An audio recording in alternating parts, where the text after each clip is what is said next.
नमस्कार। हम आज बात करेंगे कि आपकी कुंडली के नवम भाव का स्वामी, ये हमारी कुंडली का नवम भाव है।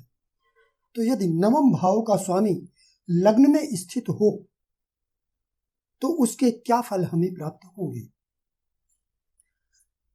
नवम भाव हमारी कुंडली का सबसे शुभतम त्रिकोण भाव है।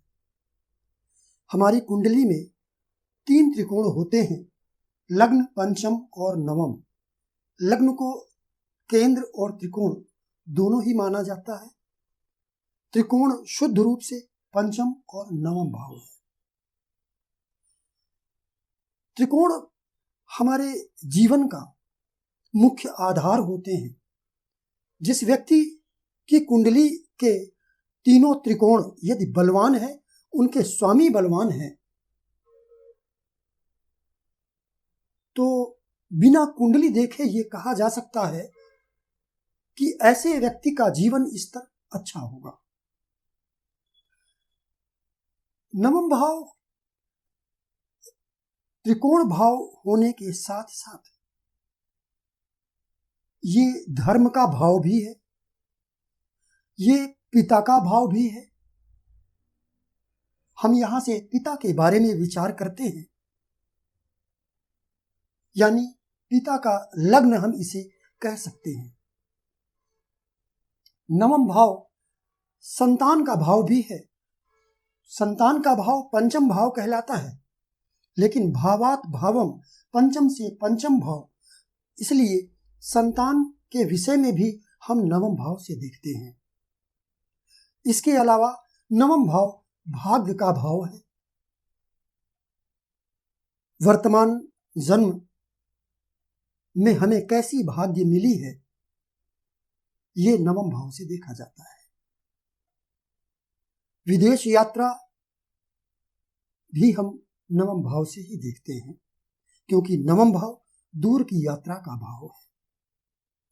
तो अब यदि नवमेश लग्न में स्थित होता है, लग्न अर्थात हमारा शरीर, तो यदि नवमेश लग्न में स्थित होता है, चूंकि ये भाग्य भाव है और लग्न भी केंद्र और त्रिकोण यानी कुंडली का सर्वश्रेष्ठ भाव अगर कोई है तो वो है लग्न। लग्न ही पूरी कुंडली का स्वामी होता है, सबसे ज्यादा शुभ भाव माना जाता है, और ये त्रिकोण भी शुभ भाव माना जाता है, जिसे हम भाग्य भाव कहते हैं। तो यदि नवमेश लग्न में स्थित हो जाता है और ये यदि लग्न में पीड़ित है या दुर्बल है किसी भी कारण से, अस्त है, वक्री है, नीच राशि में स्थित है, नवांश में बलहीन हो गया है, क्रूर ग्रहों के द्वारा दृष्ट है, युत है, तो ऐसी स्थिति में ग्रह बलहीन हो जाता है, षड्बल में कमजोर है। तो यदि नवमेश लग्न में दुर्बल है, पीड़ित है, तो फिर ऐसे व्यक्ति का व्यक्तित्व विखंडित व्यक्तित्व होता है। उसके जीवन में कोई आदर्श, कोई सिद्धांत नहीं होते हैं, कभी कुछ और कभी कुछ।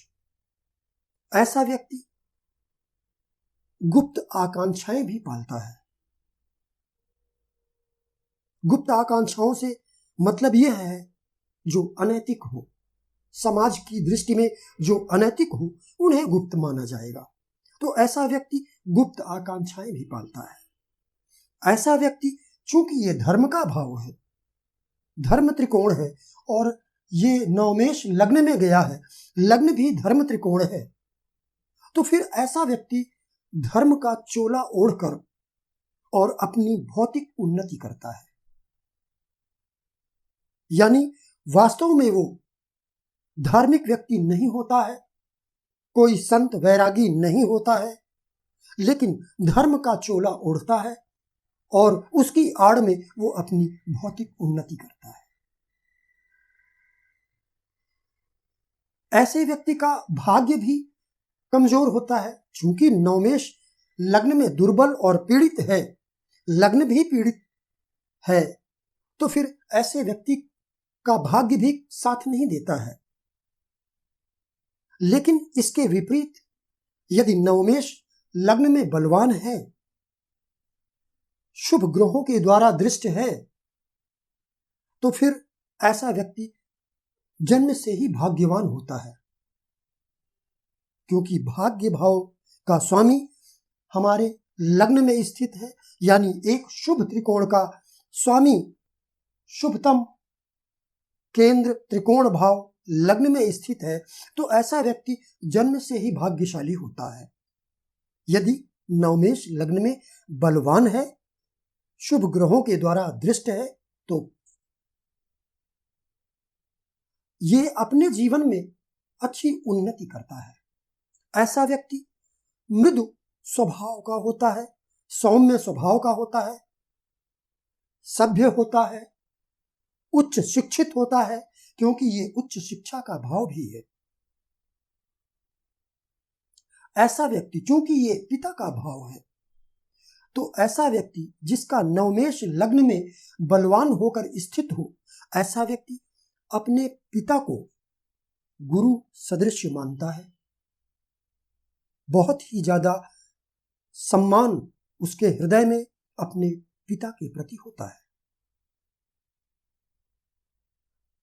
ऐसी स्थिति में पिता उसका भौतिक संसार के मामले में ही नहीं, आध्यात्म के क्षेत्र में भी उसके पिता उसका मार्गदर्शन करते हैं।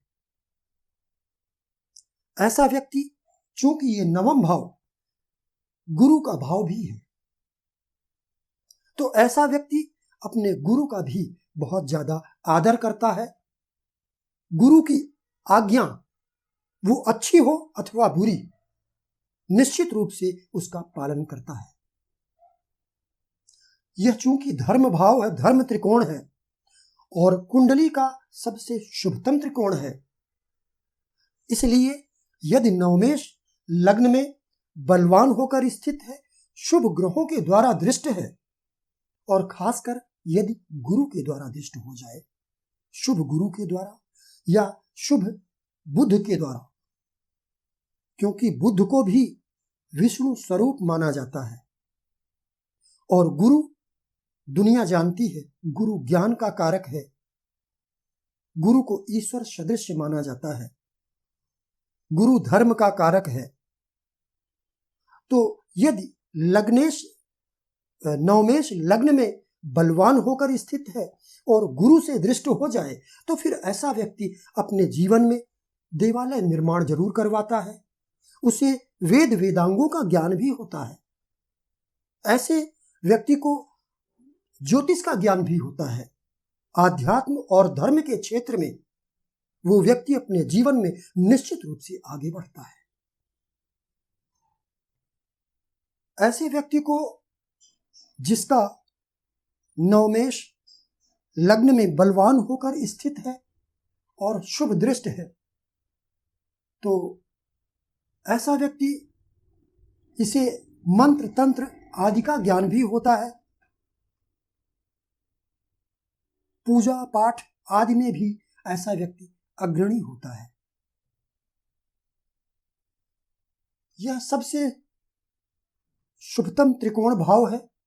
तो यदि इसका स्वामी लग्न में बलवान होकर स्थित है, लग्न चूंकि आयु का भाव है और ये भाग्य भाव है, तो यदि इसका स्वामी यहां बलवान होकर स्थित है, तो ऐसे व्यक्ति की दीर्घायु सुनिश्चित है।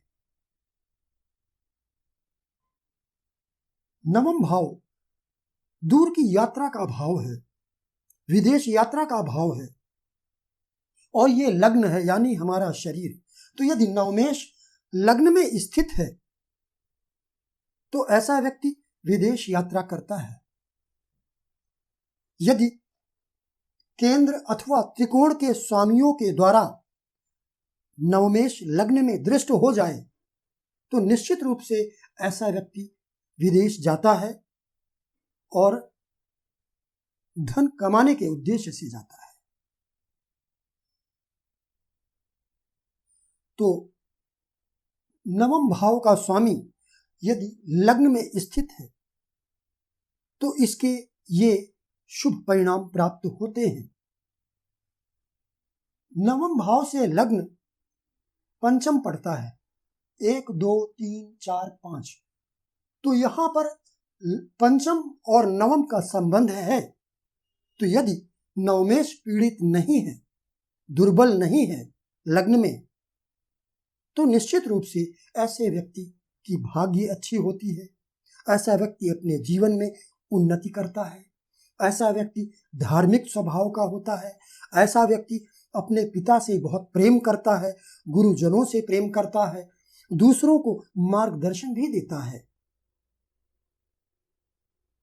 तो आज के लिए बस इतना ही। मेरे अन्य वीडियो देखने के लिए चैनल को सब्सक्राइब करें, लाइक करें और नोटिफिकेशन की बेल को जरूर दबाएं ताकि आपको समय पर मेरे वीडियो उपलब्ध हो सके। नमस्कार।